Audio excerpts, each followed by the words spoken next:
Good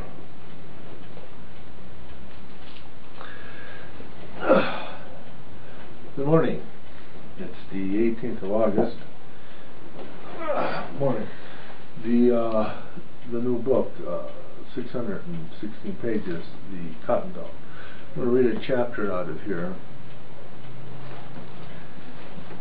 called, on page 352, called Blood, Death of the Wild Bloodsicle. It's a short page, or I should say short chapter, actually, and 2.5 pages, I think.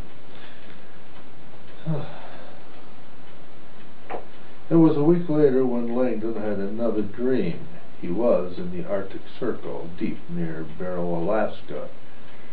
It was 100 years ago, maybe more. Eskimos were all about living in the wild.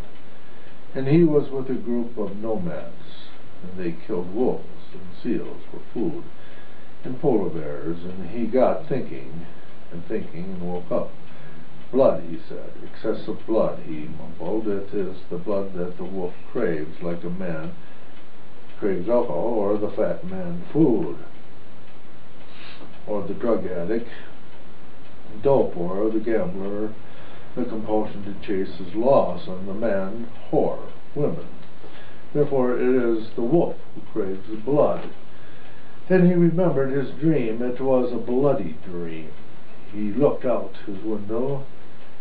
There was the lone wolf again, as huge as ever. He looked at the clock. It was 2:15 a.m. He knew, or was compelled to think so, business with him would not be over until 1. He or the wolf were dead. And so he devised his plan. He went out that morning, 8 a.m., and with his .22 caliber rifle shot him a rabbit. It was a cold day for North Carolina. It was abnormally cold. It was 5 above, with 2 inches of snow. For Langdon, it was near perfect weather for his plan.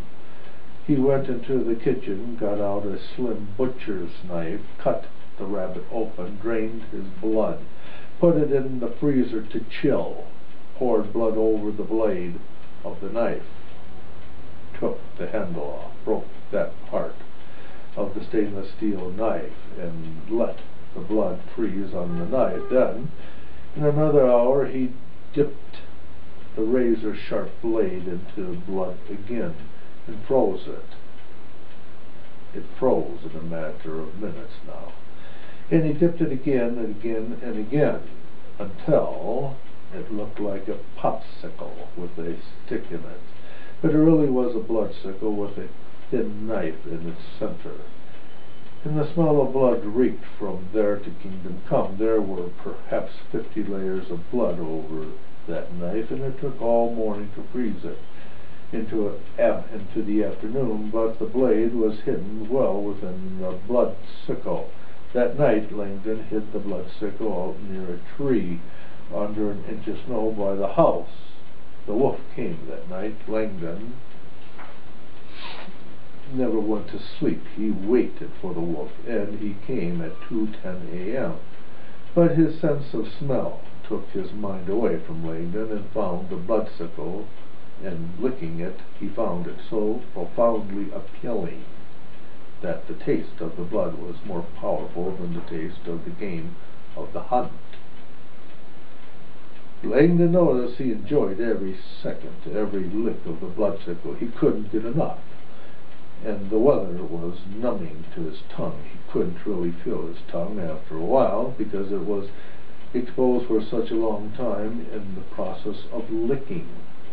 In consequence, the frozen bloodsicle was slow in melting on his tongue, and then the knife became exposed, but he kept licking unknowingly the sharpness that penetrated his numb tongue, and he started bleeding from his own tongue and tasting his own warm blood upon the cold blood, all being blended into one, and it all was so enticing the brain did not decipher what was happening, so he was getting an endorphin rush better than morphine. Consequently, it cut and cut into his tongue until blood flowed freely, yet the wolf did not move, thrilled he had found such a magical, unending pleasure, natural sense of well-being.